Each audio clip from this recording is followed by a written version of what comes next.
सभी साथियों का मेरे YouTube चैनल गंगाधर 233 में स्वागत है। आज हम पढ़ने जा रहे हैं राजनीतिक सहभागिता।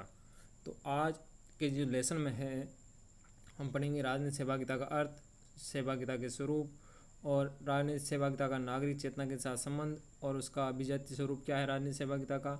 और उसके बाद हम पढ़ेंगे राजनीतिक सहभागिता के रूप। जी साथियों, ये जो टॉपिक है उसमें जो परंपरागत और गैर परंपरागत जो वर्गीकरण किया था राजनीतिक सहभागिता का, वो जो चार्ट है वो हटा दिया गया है, परंतु क्वेश्चन है वैसे कि वैसे हैं। तो हम इसके बारे में भी पढ़ेंगे। तो आशा करता हूँ आपको वीडियो अच्छा लगेगा। इससे पहले हम अपने लेसन की ओर बढ़ें। हम जो पिछला जो चैप्टर था, पिछला जो वीडियो था, उसके कुछ महत्वपूर्ण क्वेश्चन लेके आए हैं। तो एक झलक उसकी तरफ देखते हैं। हमारा जो पिछला वीडियो था राजनीतिक संस्कृति भाग 2, तो उसमें जो उससे संबंधित कुछ महत्वपूर्ण प्रश्न वो इस प्रकार है। राजनीतिक संस्कृति के 2 प्रकार लिखिए। तो 2 प्रकार आपको बताने कौन कौन से मुख्य रूप से। और राजनीतिक संस्कृति पर जो फाइनल का है वो वर्गीकरण आपको लिखना है। आमन का जो राजनीतिक व्यवस्था की भूमिका के आधार पर जो वर्गीकरण किया गया उसको विस्तार पूर्वक लिखना है। ये प्रश्न काफ़ी इंपॉर्टेंट है परीक्षा की दृष्टि से। राजनीतिक संस्कृति वो समाजीकरण से किस प्रकार संबंधित है, यहाँ पर आपको टिप्पणी लिखी है छोटी। मैंने 3 बिंदु बताए थे। और राजनीतिक संस्कृति का महत्व क्या है, तो ये जो प्रश्न बन रहे हैं। तो मुख्य रूप से तीसरा तो काफ़ी इंपॉर्टेंट है, तो उस पर आप ध्यान रखिएगा। अब हम चलते हैं अपने मुख्य लेसन की ओर। तो दोस्तों, हम आगे अपने मुख्य लेसन की ओर हम देखते हैं सबसे पहले राजनीतिक सहभागिता का अर्थ। तो राजनीतिक सहभागिता का अर्थ जब हम समझें तो 2 शब्दों से बना, राजनीतिक और सहभागिता। तो उससे पहले हम देखते हैं सहभागिता का अर्थ क्या होता है। आप अपने मन में विचार कीजिए, सहभागिता का अर्थ होता है क्या। तो दोस्तों, मैं आपको बताना चाहूँगा सहभागिता शब्द से स्पष्ट है। सहभागिता यानी साथ साथ भाग लेना, यानी किसी कार्य में है एक साथ मिलजुल कर भाग लेना या कार्य करना, उसको हम सहभागिता कहते हैं। और अगर राजनीतिक कार्यों में भी है, आम लोग हैं या नागरिक है, वो शासन के साथ, शासन सरकार के साथ मिलजुल कर काम करें, उनमें शासन के कार्यों में रुचि ले, शासन के जितने भी क्रियाकलाप है उनमें भाग ले, तो उसको हम क्या कहेंगे, राजनीतिक सहभागिता कहेंगे। तो हम देखते हैं राजनीतिक सहभागिता से क्या तात्पर्य है। राजनीतिक सहभागिता से तात्पर्य है कि जनसाधारण की जो राजनीतिक व्यवस्था की जो विभिन्न स्तर हैं, चाहे केंद्रीय स्तर हो या राज्य स्तर का हो या जिला स्तर, पंचायत स्तर या ग्राम स्तर हो, जो भी कोई से स्तर हो, वहाँ पर प्रत्यक्ष या अप्रत्यक्ष रूप से संपूर्ण भागीदारी हो, यानी डायरेक्ट भागीदारी हो या इनडायरेक्ट भागीदारी हो, परंतु भागीदारी हो, उसको हम राजनीतिक सहभागिता कहते हैं।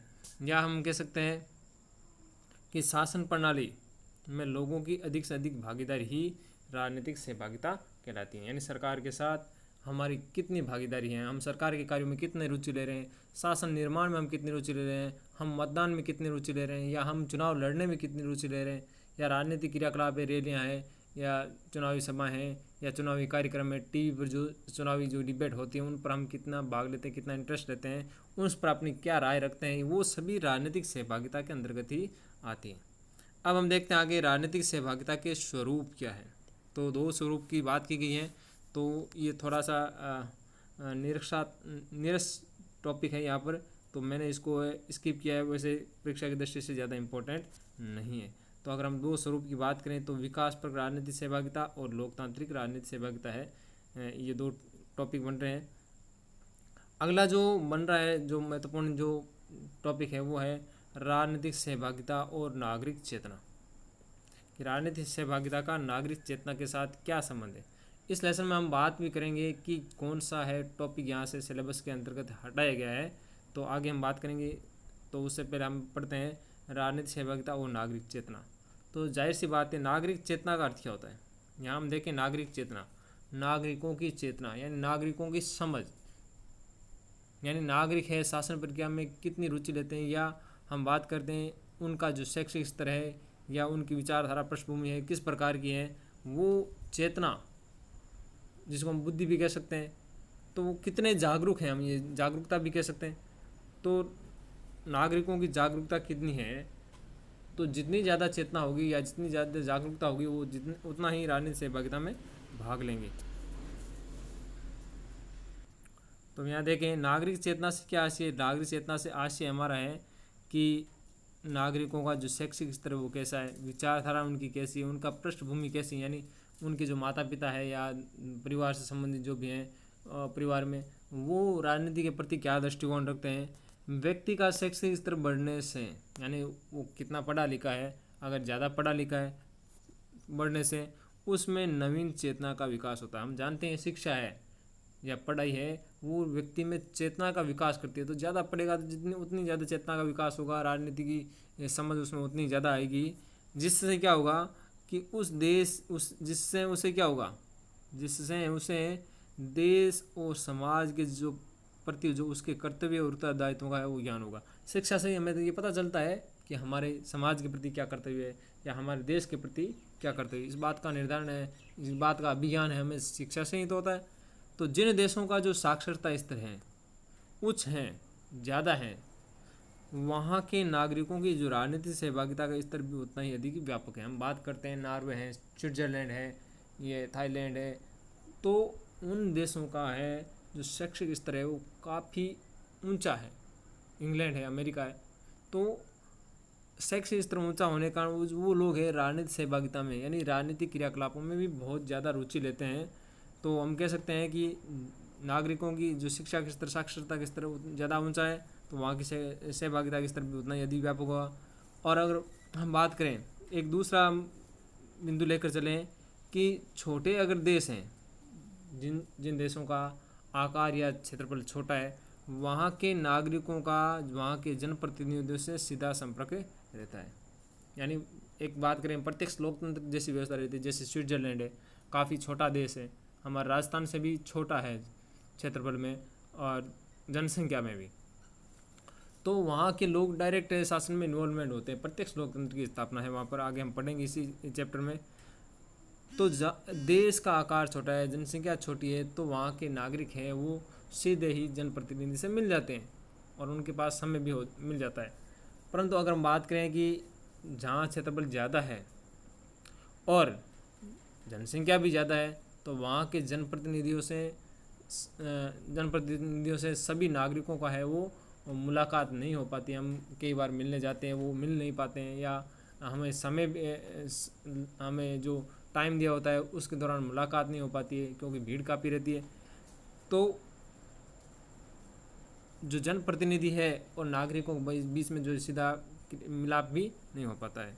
यही कारण है कि एशिया और अफ्रीका के देशों की बजाय यूरोपीय देशों में नागरिकों में अधिक राजनीतिक सहभागिता पाई जाती है। दो कारण हो गए यहाँ पर। एक तो वहाँ का शैक्षिक स्तर, वहाँ की विचारधारा पृष्ठभूमि है वो उच्च स्तर की है। दूसरा कि वहाँ के जो देशों का जो क्षेत्रफल है या जनसंख्या है वो काफ़ी छोटे आकार के हैं, जनसंख्या में भी क्षेत्रफल के आधार पर, जिससे वहाँ के जो लोग हैं वो डायरेक्ट है वो जनप्रतिनिधि से मिल लेते हैं। अगर हमारे यहाँ बात करें कि हम जैसे जोधपुर डिस्ट्रिक्ट में मैं रहता हूँ, अभी पोस्टेड हूँ, तो वहाँ के अगर किसी एमपी से अगर हमें मिलना हो तो एमपी से मिलने के लिए 200 किलोमीटर है हमें चलकर जाना पड़ता है। इतना लंबा चौड़ा है तो क्षेत्र है, तो 200 किलोमीटर दूर अगर बैठा कोई व्यक्ति है वो जनप्रतिनिधि से मिलने की अगर बात आशा करता है तो एक बार तो वो टाल ही देता है कि 200 किलोमीटर कौन जाएगा। तो ये बात भी वहाँ डिपेंड करती है कि लोगों की चेतना है वो क्षेत्रफल के आकार पर या देश के क्षेत्रफल के आकार पर भी डिपेंड करती है। तो आशा करता हूँ आपको ये समझ में आया होगा।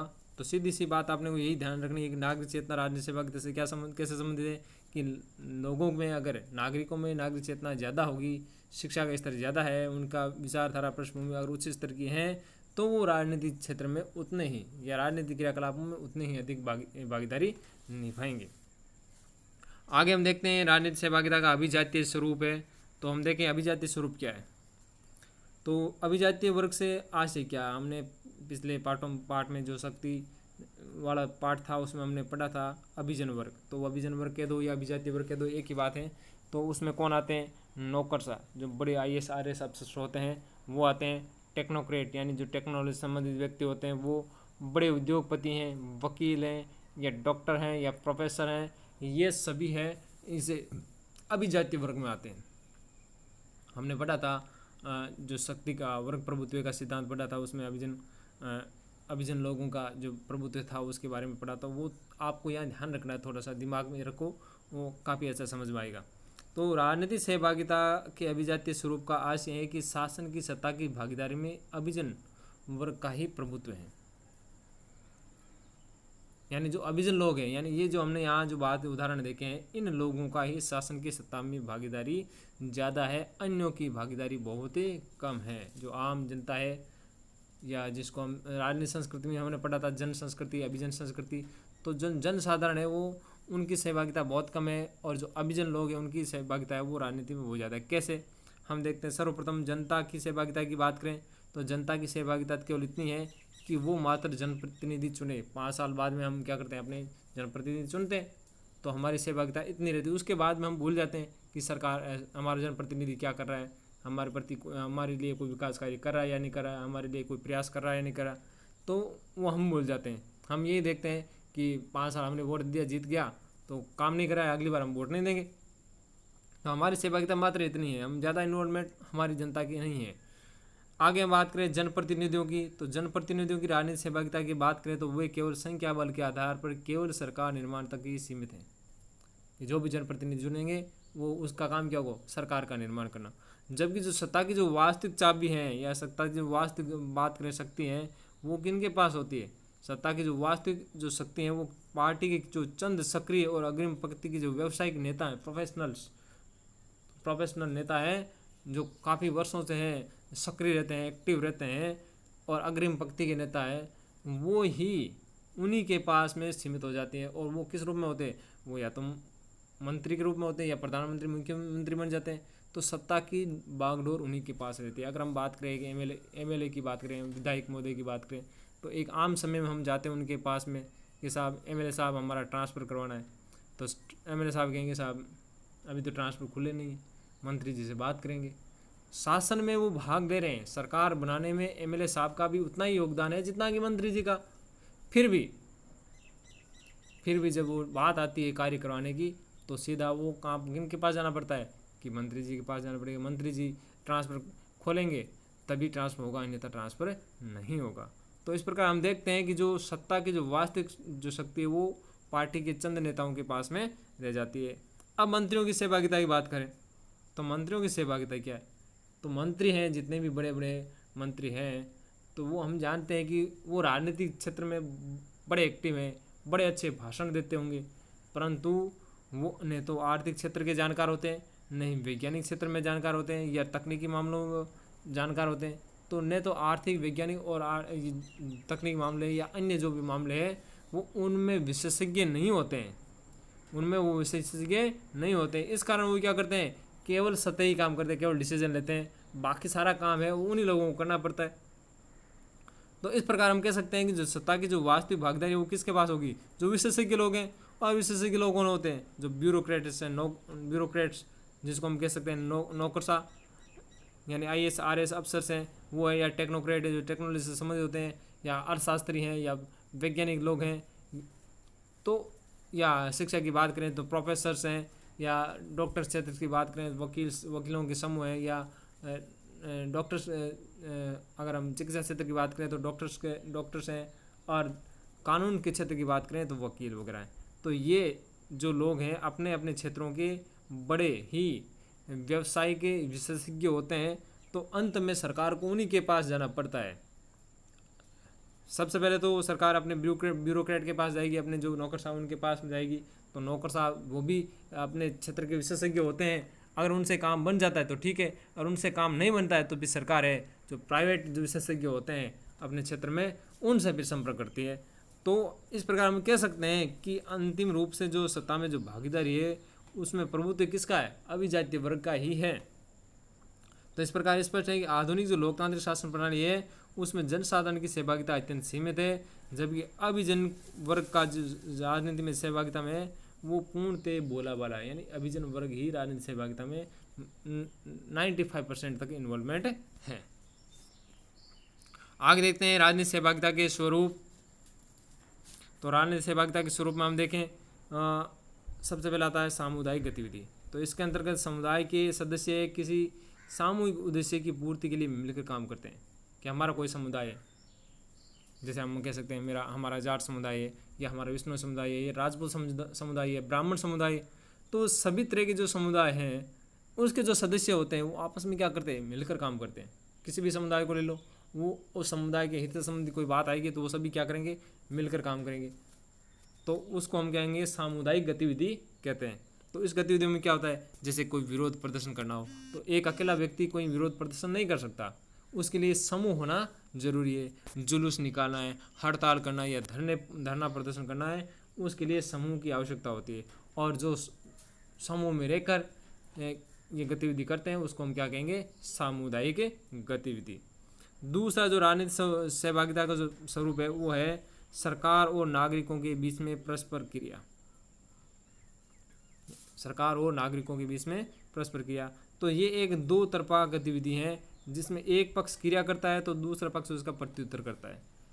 एक पक्ष क्या करता है, क्रिया करता है, यानी एक पक्ष जो कोई भी एक्शन लेगा तो दूसरा पक्ष है उसका जवाब देगा। कि मान लियो ये लोगों ने धरना प्रदर्शन किया तो ये क्रिया होगी, तो धरना प्रदर्शन से सरकार प्रभावित होगी और फिर उसका प्रत्युत्तर में अपना प्रतिनिधि वहाँ भेजेगी और उनसे बात करेगी, तो ये प्रत्युत्तर हो गया।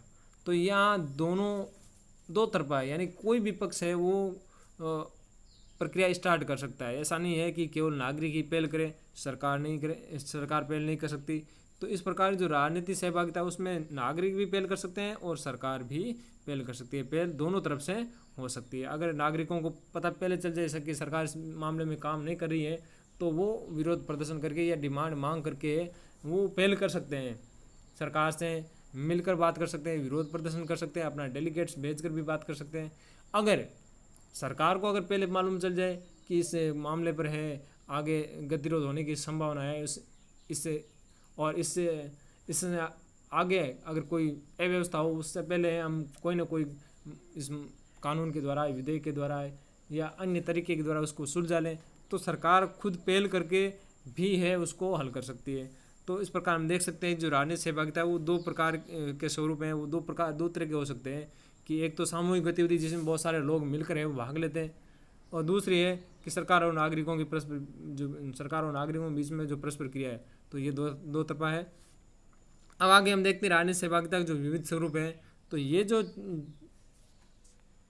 जो चार्ट वर्गीकरण है वो सिलेबस से हटा लिया गया है, परंतु जो प्रश्न उत्तर में है वैसा का वैसा बना हुआ है, तो हमें यहाँ से पढ़ना भी पड़ेगा क्योंकि चार्ट वर्गीकरण क्वेश्चन में आया हुआ है। और नहीं पढ़े तो भी चलेगा, पढ़े तो भी चलेगा। तो एक बार तो सीधी सी जाहिर है कि यहाँ से प्रश्न है वो परीक्षा में नहीं आने वाला, भले ही प्रश्नोत्तर में दिया हो, क्योंकि यहाँ से जो सिलेबस से हटा लिया गया है तो सीधी बात है प्रश्नोत्तर परीक्षा में नहीं आने वाला। तो फिर भी हम देख लेते हैं आगे इसमें क्या है। मोटे तौर पर कि राजनीतिक सहभागिता के जो विभिन्न रूप हैं उनको दो भागों में बांटा गया है, परंपरागत राजनीतिक सहभागिता और गैर परंपरागत। और परंपरागत और गैर परंपरागत दोनों को आगे फिर नागरिक सहभागिता और राज्य सहभागिता में बांटा गया है। तो हम सबसे पहले देखते हैं परंपरागत राजनीतिक सहभागिता। तो उसमें हम देखें चार्ट द्वारा वर्गीकरण, आशा करता हूँ आपको अच्छा लगेगा। यहाँ देखते हैं परंपरागत राजनीतिक सहभागिता के दो वर्ग हो गए, नागरिक सहभागिता, राज्य सहभागिता। तो परंपरागत यानी सदियों से जो कुछ चल रहा है, नागरिक क्या गतिविधि करते हैं सहभागिता के लिए और राज्य क्या गतिविधियाँ करता है, वो सदियों से जो है आम बोलचाल में हम कहते हैं कि ये नियमित रूप से ये काम होते हैं। लीक से हटकर लीक पर जो काम हो रहे हैं वो परंपरागत। तो इसमें जो नागरिक सहभागिता बात करें तो नागरिक है सरकार और जनप्रतिनिधि से संपर्क करती हैं, सीधी सी बात है। हम देखते हैं यहाँ पत्र या टेलीफोन, साक्षात्कार या संपादक के नाम पत्र लिखते हैं, हस्ताक्षर अभियान चलाकर भी है नागरिक लोग शासन प्रक्रिया में भाग लेने की कोशिश करते हैं।